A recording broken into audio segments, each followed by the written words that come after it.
我是恶毒女配，但我摆烂了，只因修仙文里的男主实在太难勾引，任我使尽浑身解数撩拨，他始终不动如山。抱着背水一战的决心给他下药失败后，我摆烂不干了。然而他看我的眼神却越来越不对劲。后来他竟主动往酒里下春药，还逼着我和他喝交杯酒。大家好，欢迎收看皮皮听书。小师妹，你确定这样能行？我面色狐疑地团了团手上的药包，不甚肯定地问道。尽管小师妹已经向我滔滔不绝地夸过这款药粉，但我还是不太敢信。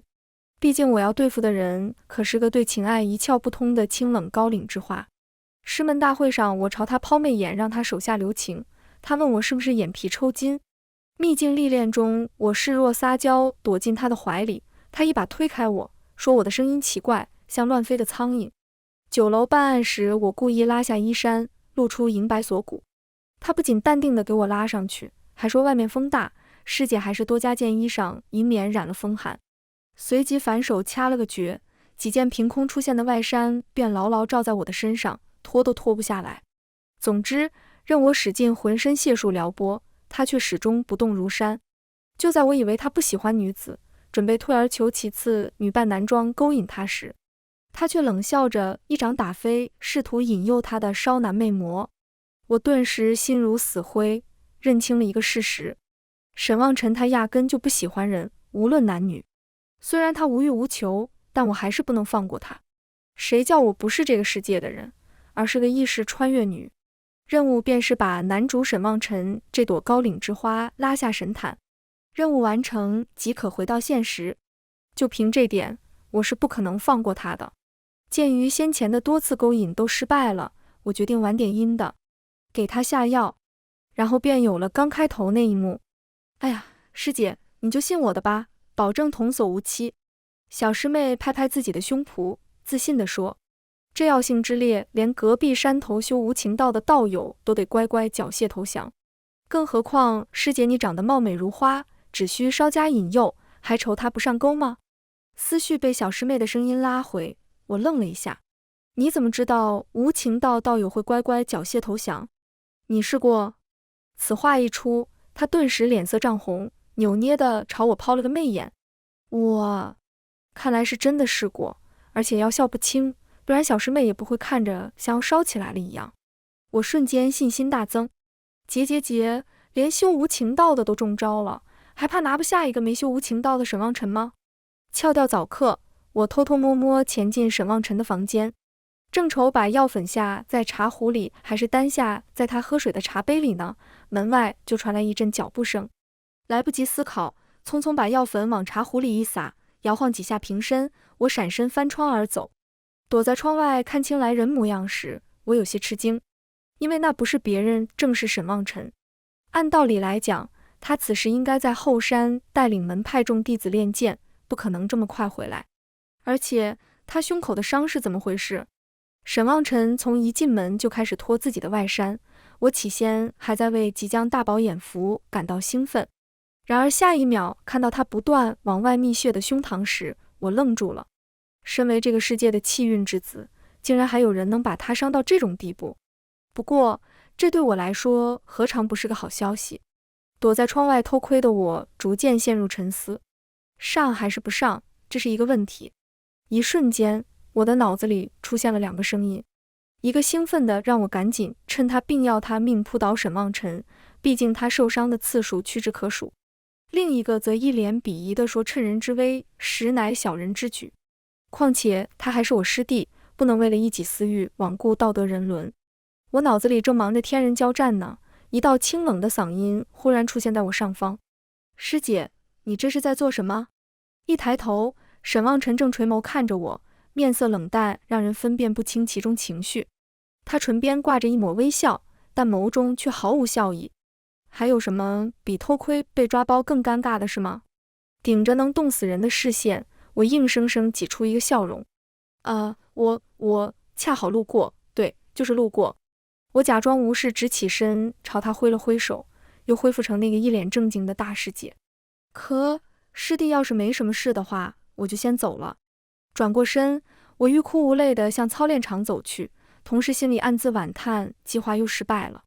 但皇天不负苦心人，或许是上天看我努力，不想让我失望，我听到了沈望尘的声音：“师姐，请留步。”我脚下一顿，缓缓转身，疑惑地望向窗内的人。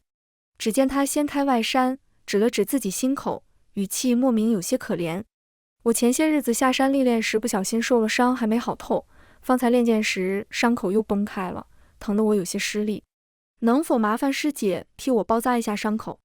好家伙，这可是你自己送上门来的，怪不得我心狠手辣了。我咧开嘴笑出了声。师弟说的什么话，不过是举手之劳罢了。师弟，你怎么会受这么重的伤呢？房间内，我皱着眉替他擦去心口处的血迹，有些疑惑。刚刚隔了点距离，线下仔细一看，才发现他这伤口像是被人拿匕首直直刺进去造成的。可修道之人大都用剑，谁能用需要近距离行刺的匕首伤到他心口处？他仿佛看出了我的疑虑，边垂眸拿起茶杯把玩边说：“怪我掉以轻心，在秘境中不小心被一个凡人刺伤。”原来如此，我恍然大悟，修道之人根本不会用匕首当作武器，更加没有机会近他身，只有凡人才会用短小的匕首来当武器。几下给他包扎完后，我忽然想到一个被我忽略的细节：凡人怎么会出现在妖怪横行的秘境？其中一定有古怪。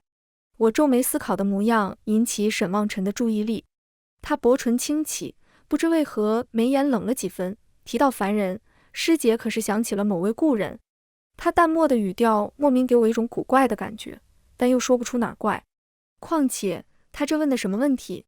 故人？我能有什么故人？我正准备开口回答他时，却又听见他说：“修道之人断不可被情爱所绊，过往尘缘，师姐还是趁早忘了吧。”他到底什么意思？又是情爱又是尘缘的，是在敲打我吗？虽然我听不懂他在说什么，但是我可没忘记自己的计划。于是我扬唇一笑，拿起茶壶倒了杯水。对，师弟说的对，只是一口气说这么多话，想必师弟此刻一定是口干舌燥了。不如先喝杯茶？不等他回答，我直接将茶杯递到离他嘴只有几公分的位置，满怀希冀地盯着他，大有一种你今天不想喝也得给我喝了的压迫感。不出所料，面对我的强硬动作，他只抬眸看了我一眼，就乖乖将整杯茶一饮而尽了。见状，我露出一个毛骨悚然的笑容：“结，男人，你今天还是乖乖拜倒在我的石榴裙下吧。”从师妹那里买来的药果然和她说的一样，效果很好。不过刚喝下几分钟，一向清冷寡淡的人便面色潮红，气喘吁吁。“师姐，我这是怎么了？”她眼角泛红，眼神迷离地看着我，像是不明白自己的身体为什么会这样。我迫不及待将她扶到床榻上，信口胡诌道：“哎呀，师弟你脸好红呀，应该是伤口没包扎好感染了。忍，师姐重新帮你包扎一下。”不费吹灰之力解开了她的衣服，我笑意更深，不禁露出了真面目，得意洋洋地拍了拍她的脸：“师弟啊，你总算落在我手里了。”听到我说的话，沈望尘这时似乎才反应过来发生了什么，他不可置信地看着我，双目蒙上了一层冷意：“你给我下药？”我正快速地脱自己衣服呢，听到他这么一问，忽然有些心虚：“对不住啊，师弟，我也不想这样做，我也有自己的苦衷，不过不能告诉你。”我朝他嘿嘿一笑，知道自己再无逃脱的可能，他也不再问什么，只用一双湿润泛红的眼看着我，像只被主人抛弃的小狗一样可怜巴巴的。一般人见了都得产生罪恶感，然而我不是一般人。我找一来根布条蒙上他的眼睛，俯身吻上他的耳廓，含糊不清的道歉：“不过以后就不会再见到我了，真是对不住。”他不受控制闷哼了一声，双手紧紧抱住我，把脸埋进我的颈窝，小声喃喃道：“骗子。”声音太小，导致我没听清他后面的话，以为又是对我无耻行为的控诉。我是骗子。敷衍地回应完他，我侧过头照着他的脸胡乱亲了几下，有些艰难道：“不过你能不能放松一点，勒得我难受。”几乎是话音刚落，我便感觉腹部被什么坚硬的东西抵着。什么东西？忍不住扭了几下身体，我皱着眉刚准备伸手去摸，就被沈望尘一把攥住了手。啊！我万万没想到他竟然还有力气翻转体位，天旋地转间，我猝不及防惊呼出声，反应过来时，整个人已经被他牢牢压在身下。动作间蒙在他眼上的布条早已不见踪影，他直撑起上半身，眼底的浓重情欲几乎快溢出来，全身都在细微的颤抖着，像是忍到了极致。此时此刻，我忽然不合时宜地想起了那个被一掌打飞的魅魔，恐惧感后知后觉涌上心头，忍不住咽了口唾沫，心里打起了退堂鼓。如果你不愿意就算了，怪师姐一时糊涂，你先放开我，我谨慎地试探着他的态度，只是话还没说完就被滚烫的唇给堵了回去。晚了，突如其来的吻让我不知所措，被他压制着的身体也无法动弹，只能被动感受着唇上的猛烈攻势。不过片刻，我开始兴奋起来，透过他的疯狂，我仿佛看见了拉满的任务进度条在朝我挥手。我激动地抬高下颌，主动回应着他的吻。本以为能刺激的他狂性大发，狠狠要了我，却不想他直接停下了，撑起了身体，居高临下地看着我。我睁开双眼，眼神迷离地看着他，不明白他为什么停下。刚想抬高胳膊去够他，后颈却传来一阵剧烈的疼痛，痛得我双眼发黑，连惨叫都来不及发出，就眼睛一闭，直接晕了过去。再次醒来，是在我自己的房间里。时间已经来到斜阳西沉的傍晚，我揉了揉直到现在还在隐隐作痛的后颈，心里平静得如同一潭死水。这任务谁爱干谁干吧，反正我摆烂了。谁能想到都箭在弦上不得不发的状态了，他还能反手一记手刀把我给劈晕了。碰上沈望尘这么个难攻略的奇葩，我这辈子的孽债算是还完了。可谁知当我下定决心摆烂不甘后，他看我的眼神却越来越不对劲。其实我们天机门什么都好，就是有一点不好，卯时就得开始上早课，和我们现代高中的早读差不多，不仅要背一大堆卦术，还要学推演运算技能。我都不知道为什么当初要拜入天机门，早知道去隔壁山头苍生派好了，整天吃吃喝喝，行走于天地间，多么逍遥自在。哦，我想起来为什么要拜入天机门了，因为我要攻略男主沈望尘。该死的沈望尘为什么要拜入天机门？提到沈望尘，我对他昨日一记手刀痛击师姐的行为真是又爱又恨。恨他不解风情，榆木脑袋，让我完不成任务。至于爱吗？虽说昨天被他劈了一掌，疼是疼，但也有个好处，就是他意外治好了我的失眠症，直接让我一觉睡到了大天亮。这可能就是福祸相依吧。可是早睡不代表我就能早起。如果不考虑物种的话，我还是想跟床成亲，想一辈子赖在床上。要不是想着自己是整个宗门的大师姐，要给其他师弟妹们当个好榜样，我肯定天天翘课。没办法，我就是这么一个爱摆烂但又责任感十足的小女孩。只是按理来说，我往常悄悄眯一会儿都不会有人发现的。但今日早课，每当我想闭上眼小憩一会儿，却总能感觉到背后有一股炙热的视线在监视着我。一转过头去，却发现大家都在念书，根本没人注意我。真是怪事，难不成是我今日管束师弟妹们太严厉，所以有人想抓我小辫子去报告给师尊？这可不行，我替那懒惰的师尊忙活了这么久，要是被人告上一状，年终奖没了怎么办？我单瑶这辈子最恨的就是爱告状的人，看我不把你抓现行。要是让我知道是哪个师弟妹，等着我爱的教育吧。然而令我意外的是，背后偷偷监视我的人竟然是沈望尘。我佯装困意来袭，不住点头，但那道视线投注在我身上时，便立即转过头去。猝不及防和他对视上，我懵了，他似乎也很意外我会突然回头。琥珀色的眸子闪过一丝慌乱后，又假装没事人一样低头念起了书。意识到沈望尘就是那个想抓我小辫子告状的人后，我有些汗流浃背了。别人我还能进行 CPU 感化，这小子我还真没办法。尤其是我昨天还给人下药，要是这事儿被他捅到师尊那儿去，我的年终奖妥妥泡汤了。不过这也许只是巧合呢。我一向擅长给自己进行心理安慰。然后打脸的事来了，那就是不论在哪，我都能看见沈望尘的身影。我在操练场练剑，他在旁边弹琴，我收剑走人，他也拿起琴就走。我惊了。我去膳堂吃饭，明明有很多位置，他却偏偏要坐我对面，我挪他也挪。我忍了。可我去浴池洗澡，他竟然也想跟着我进女浴池。这下真是书可忍审不可忍，我忍不了了。师弟，你确定要跟着我进女浴池吗？我深吸了口气，正打算把话跟他说清楚，让他别再跟着我了，却被他一句话噎了回去。师姐，你走错了，这是男浴池。啊！我不可置信地抬头一看，还真是男浴池，顿时尴尬一笑，逃也似的朝着女浴池飞奔而去。虽然出了点差错，但随着这种巧合事件越来越多，我也终于明白一个事实：沈望尘他就是蓄意监视我，想收集我不守戒规的证据，然后再一纸状书递到师尊面前，取消我获得年终奖的资格。看来我得先下山避避。不都说眼不见为净吗？我要是天天在他面前晃，再给他勾起那天被下药的回忆，万一他难解心中气愤，一个箭步直冲师尊寝殿，哭天喊地要他老人家做主，再把那些证据往他跟前一放，我可就完了。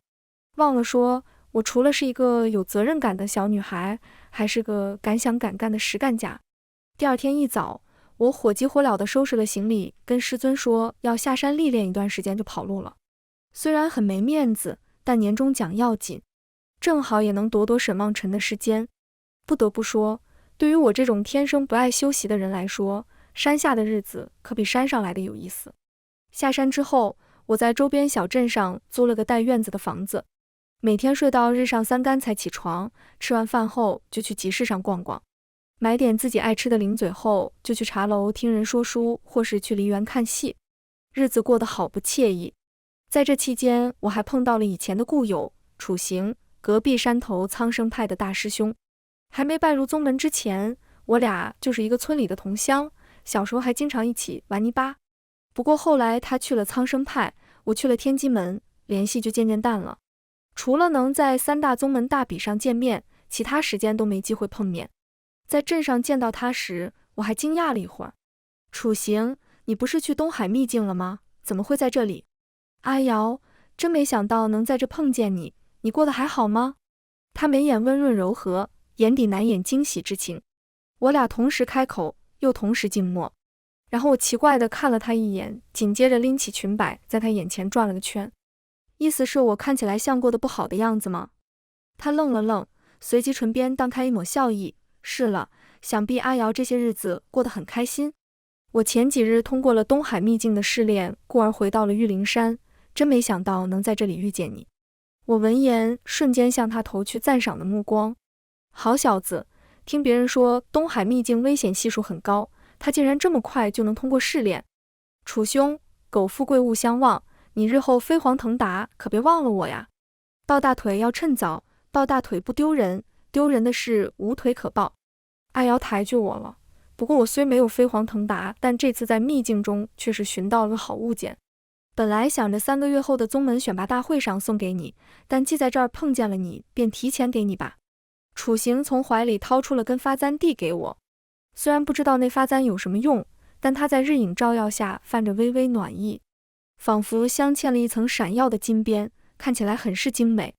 发小送的东西，拒绝了多伤情分啊。我笑盈盈接过之后，顺手插在发髻上，问他好不好看。我知道自己生的天生丽质，倾国倾城，但楚行直接看呆了，还是有些夸张，半晌才红着脸说好看。这情绪价值给的我都有些不好意思了，嘻嘻。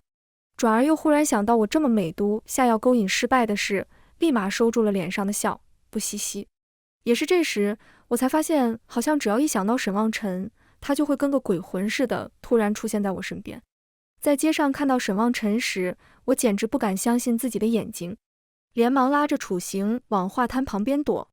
借着画遮住身形后，我颤着声问身旁的楚行：“你帮我看看，茶楼外面那个人是不是我师弟？你是说沈兄吗？”楚行往外探了探身子，我眼疾手快地把他往回拽。哎，你别出去啊，万一被他看到了怎么办？他垂着眸子，神情满是不解。阿瑶，那人确实是沈兄，不过你为何要躲着他？这哪能告诉你阿哥，说自己下药勾引别人失败了，害怕被举报，所以偷偷躲起来。这像话吗？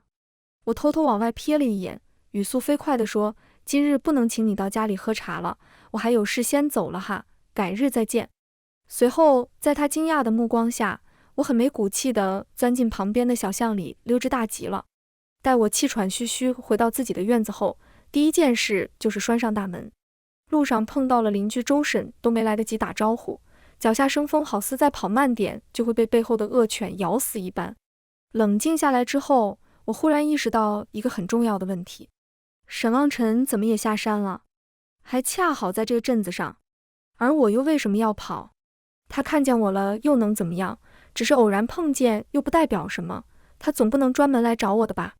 稳住心神之后，我不慌不忙地给自己泡了杯茶。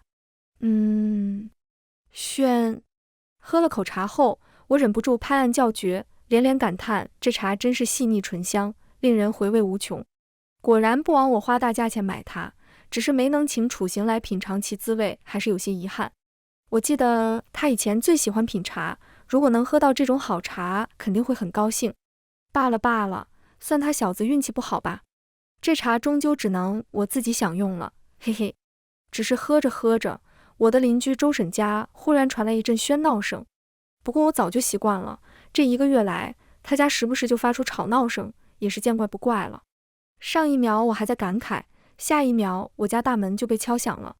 然后周婶满面红光地告诉我，隔壁来了个清冷模样的俊朗公子，买了他家的房子，他们一家要回乡下去了，让我把握住机会。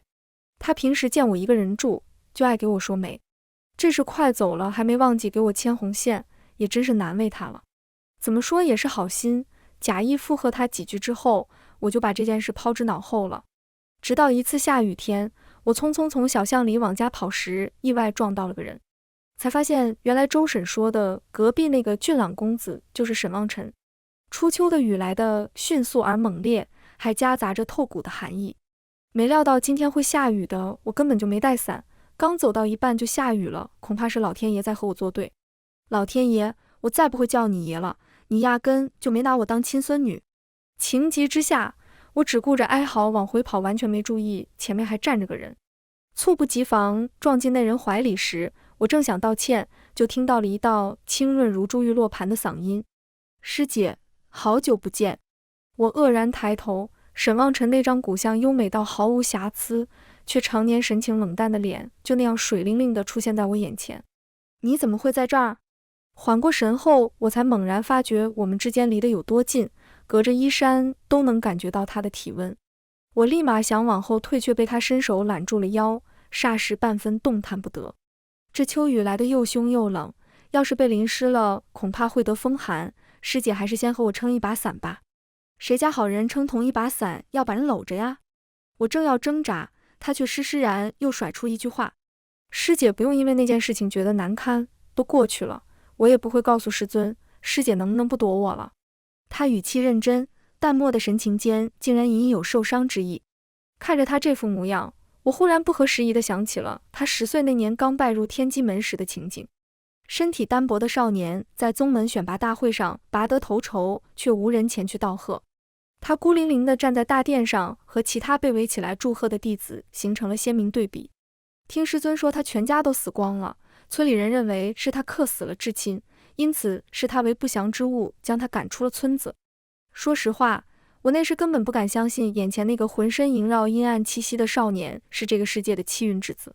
不过又想到莫欺少年穷这句话，我才敢上前祝贺他。他后来顺利拜入了天机门，我因为提前知道他是男主，所以经常对他献殷勤，给他温暖关怀。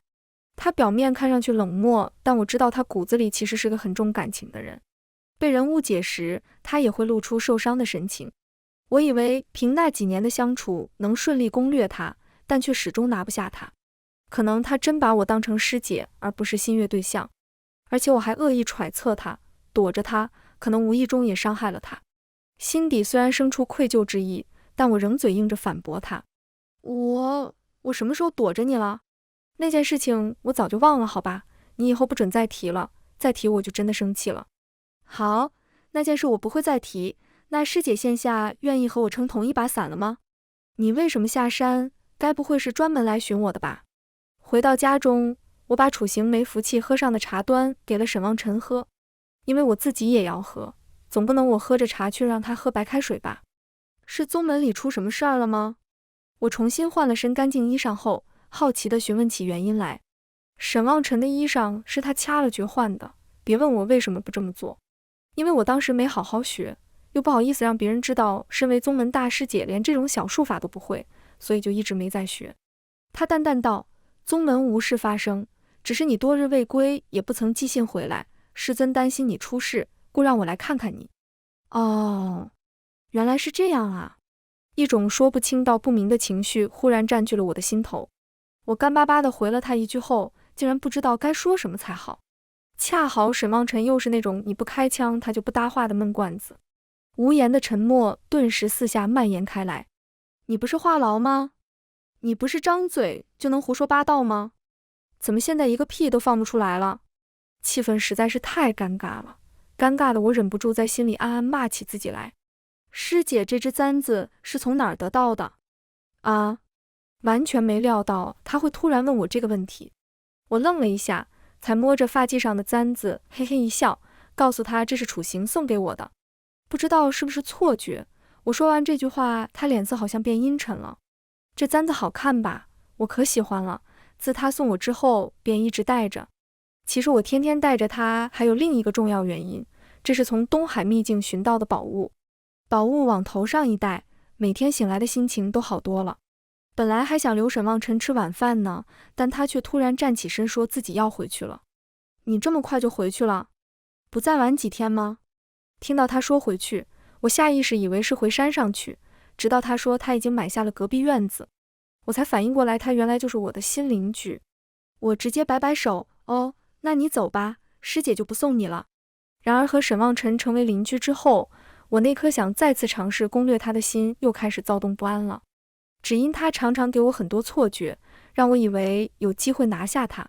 我说爱吃醉居轩的螃蟹，他就每日都跑到镇子另一边去买。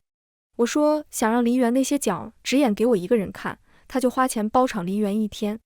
我半夜找到他说想去以前的村子看看，他二话不说画出传送阵满足我的要求。然而当我借着酒意问他是不是喜欢我时，他却不肯说了。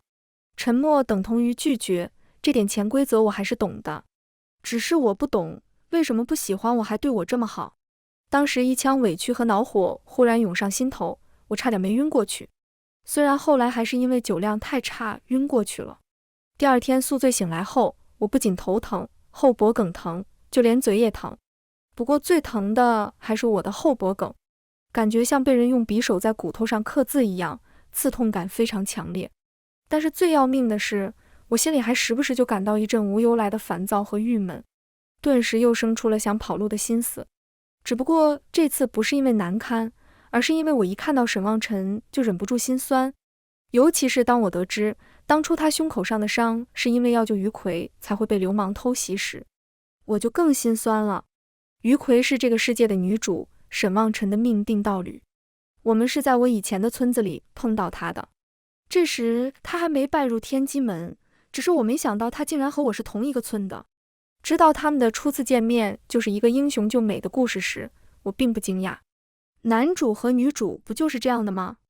然而当我看着他面对沈望尘不经意间流露出的含羞带怯时，我难受了。因为我忽然意识到我好像喜欢上了沈望尘，但我又只是个恶毒女配。而天资绝艳的少女和光风霁月的少年注定是天生一对。唉，心又开始不受控制的泛酸了。虽然于葵和沈望尘都没做错什么，但我心里就是难受。我想着，既然自己做不到心不想则静，那就干脆眼不见耳不听好了。于是我就挑了个风和日丽的日子，出门散心，顺便好好想想我对沈望尘到底是什么感觉。没想到这不散不要紧，一散就出事儿了。趁着早晨空气质量比较高，我不到卯时就出门了。好吧，其实是因为我失眠症又犯了。差不多一夜没睡的我，顶着两熊猫眼就出门了。这时我完全没想到，因为我的突然离开会让沈望尘暴露出他不为人知的一面。在外面溜达了一圈又一圈，直到天色暗了下来，跃上柳梢头时，我才慢悠悠往家走。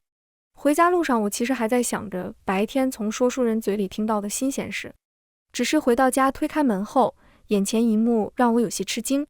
屋里一片漆黑，沈望尘不点灯，听到我推门进来也不说话，就静静坐在桌案边，给我吓一跳，还以为屋里进贼了，下意识就想把剑换出来。直到借着屋外的朦胧月光看清是沈望尘后，我才放下心来。你怎么不点灯？掐了个点火诀后，灯盏便照亮了整间房。我奇怪地看着他，不明白他干嘛像尊佛像似的在黑暗中呆坐着不动。师姐又要走了吗？他直勾勾盯着我，唇边勾起一抹笑意。明明他语气很温和，但我怎么看都觉得那是冷笑，真是奇怪。我挠了挠头，没有啊，我只是出门。师姐为什么总是不辞而别呢？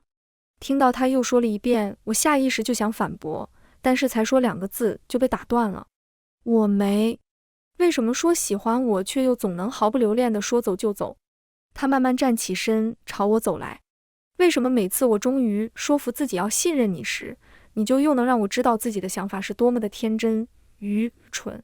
在他面色冷淡的一字一顿慢慢吐出愚蠢2个字后，我终于知道为什么我会觉得沈望尘是在冷笑了。因为他现在的状态和走火入魔根本没什么区别，表面上看着平静，实则已经理智全无。等你冷静下来，我再和你解释。面对他突如其来的压迫感，我感到一股寒气直冲脑顶，当即转身想逃，却不想被他快步上前一把抓住手腕按在门板上。难道师姐很喜欢看我找不到你，为你焦躁难安、彻夜难眠的模样吗？因为离得太近，他说话时的温热气息喷洒在我脸颊上，让我感觉很难受，鼻息间也充斥着他身上的冷冽清香。沈望尘，你到底怎么了？我几乎是在惊惶的状态下问出这句话的，因为我从没见过这副模样的沈望尘，疯狂、偏执又暴力。我稳住心态后，终于想到了一种可能，你是不是修炼时心生杂念，走火入魔了？这不是什么要紧事儿，师姐可以帮你运功调理，你先放开我好不好？身后的人却不说话了，在我说完这句话后，只听到他突然冷笑了一声，讲又讲不听，打又打不过。完全不知道该怎么办的我，开始担心发疯的沈望尘会不会狂性大发把我杀了。这种担心在长久的沉默中又逐渐演变成恐惧。我此刻真的后悔自己当初没好好学剑法，现在连保命都这么难。你能不能别这样？我害怕，我真的怕你发疯把我杀了。颤抖着声音说完这句话后，我忽然感觉胸口疼得厉害，几乎喘不过气来。不知道是不是我的求饶示弱起了作用，沈望尘终于恢复理智，放开了我。对不起，明知道你会害怕，我不该这样对你的。重获自由的我揉了揉突然发疼的胸口，刚想对他大加斥责，却意外看见了他泛红湿润的眼尾和苦涩的笑容，升腾而起的怒火就这么被浇灭了。我愣了愣，忽然又想起他刚刚说的话，虽然其他的不知道是什么意思，但唯一可以肯定的是，他知道我喜欢他。福至心灵，我一把抓住看起来快要碎掉的沈望尘。我再问你一次，就这最后一次，以后都不会再问了，所以你要想清楚，好好回答我。一种前所未有的紧张感充斥着我身体的各个部位，就连我早课摸鱼差点被发现都没这么紧张，但我心里清楚地知道我为什么会这么紧张和兴奋。你到底喜不喜欢我？我好像忽然明白了他发疯的原因，但我要他自己亲口对我说出来。就在我以为他经过我的诱导会按我想象的那样说出肯定答案时，他却先是露出了痛苦的表情，随即又恢复成平常那副高高在上，冷漠地说，现在还不是时候。我就不明白了，现在还不是时候，那什么时候才是时候？回了天机门之后，我彻底不想再搭理沈望尘。被拒绝了3次后，我是真的提不起力气来应对他，也不想再体会心口处传来的酸涩和疼痛，只是同在屋檐下，总有不得不碰面的时候。虽然每次我都假装不在意，面上一副云淡风轻的模样，实则我的心脏就像快被无形的手捏碎般疼痛难忍。有时候我都忍不住恍惚，我已经喜欢沈望尘到这种地步了吗？刚好这次的宗门弟子选拔大会也要开始了，女主于葵会在这次大会上像沈望尘以前那样拔得头筹，然后拜入天机门。接着他俩就会展开一段惊心动魄、撼天动地、轰轰烈烈的爱情故事，然后我就会因为对男主爱而不得各种陷害女主，最终落得个魂飞魄散的下场。实在是很恶俗的情节，但只要我完不成攻略任务，就摆脱不了这个结局。不管我现在有多清醒，以后都会逐渐被剧情操控，失去自己的意识。可我不想，也不甘心落得这么个下场。然而事实证明，这个世界并不是围着我转的。无论我多么不愿意，不可否认的是，在看到于葵顺利拔得头筹后，我忽然感觉到一种很强烈的嫉妒和愤恨的情绪，从四面八方铺天盖地般将我包裹其中。再次恢复理智时，我早已大汗淋漓，身旁的小师妹向我投来担忧的目光，我却在顾不上什么礼数，在众目睽睽下狼狈地逃离了现场。师姐，我可以进来吗？门外传来叩门声，是小师妹的声音。虽然现在还很狼狈，也不知该如何解释自己刚刚的异样，但我还是让她进来了。她一进来就把自己的脸紧贴着我的额头，还没等我反应过来她在做什么，她就又开始给我把脉，然后喃喃自语地说了些我没听清的话。她这一连串的行为动作倒是让我有点哭笑不得。不是吧你，我一没生病，二没怀孕的，你这是在干嘛啊？嘻嘻，我这是在关心你呀，没病就好了。她先是咧嘴一笑，紧接着又神秘兮兮地附在我说，师姐，你那次没拿下沈师兄吗？要不要我再帮你一次呀？这一次保证你。听清她说的话后，我微微一笑。就在她露出了看来有戏的眼神后，我直接收回笑容，无情地把她请出了房间。师姐，我这次是真的有信心啊，你别白费劲儿了。上次你也说保证我拿下他，可我根本拿不下来。我倚着门听他一叠声的保证，不免有些好笑道，我都放弃了，你怎么比我还执着？听到我的这句话，他只留下一句，那我换个人就走了。又过了3个月，到了新师弟妹们下山历练的日子，本应该由我这个大师姐和其他年长的师兄姐们带队，但是因为我一靠近女主就会失去理智，所以只好让其他人去，我待在山上。历练时间多则1年，少则3个月，没了女主影响，我在山上的日子过得也算舒心。除了心口时不时会传来酸涩和疼痛之外，其他都很好。然后楚行还来看我，给我送他各处寻来的宝物，这下我更舒心了。只是这次他却突然看着我发呆，随即以一种温柔而不失严厉的口吻问我和谁有过亲密接触。啊，怎么突然问这个？可我不好意思告诉他自己和沈望尘亲过摸过，只好装傻充愣。阿瑶，你身上被人下了禁术，这种禁术只在最古老的玄天秘境中有书籍记载，仙下还差最后一道，你就会永远失去自由。他脸色很难看，不过我脸色比他还难看。什么意思？那日听完楚行说的话后，我面色惨白，简直不敢相信自己的耳朵。他走以后，我看着窗外的天空发了很久的呆，坐在房里从白天想到了晚上，我终于想明白了一件事，我好像真的喜欢上了沈望尘。本以为自己能在完成攻略任务的过程中保持旁观者的清醒头脑，毕竟沈望尘对我来说只是一个书中人物罢了。我以为攻略任务会像玩闯关游戏那样简单，没想到到头来输的是我。不过我心甘情愿输给沈望尘，所以当他趁着大家都不在山上偷偷跑回来把我迷晕，将我困在他制造出来的幻境中时，我没感到害怕。他红着眼逼我喝下那杯下了春药的交杯酒时，我也没有害怕，只是心口处仍然会传来酸涩和疼痛。但我明白，那根本不是我的情绪。一直以来感到心酸难过的不是我，是沈望尘。原来他从一开始就知道我是来攻略他的，他能听到我的心声，我的假意讨好以及漫不经心，他都知道。他比谁都清楚我是带着目的靠近他的，可他还是在我虚伪的关心下一步不沦陷了。他一边痛恨自己自甘下贱，一边又忍不住想靠近散发着温暖的我。当他以为我真的喜欢上了他，却又听到了我在心里对攻略任务进度拉快的欢呼声。矛盾而又痛苦的自我挣扎让他陷入了长久的沉默中。于是他开始不停闯各种秘境，不论会受到多重的伤，他都不在乎。他只想知道让我永远留下的方法。最终，他终于在玄天秘境中找到了一种能将人的灵魂永远禁锢在躯体中的禁术。而他从一群流氓地痞手里将于魁解救出来时，也不是因为一时大意，只是他当时刚从秘境中出来，受了很严重的伤。对付这些平常这些动手指就能解决的混混，他竟感到力不从心。不过还好，他是这个世界的气运之子，没那么轻易死掉。还好，我也终于看清了自己的心。全文完，皮皮听书，感谢您的观看，我们下个故事再见。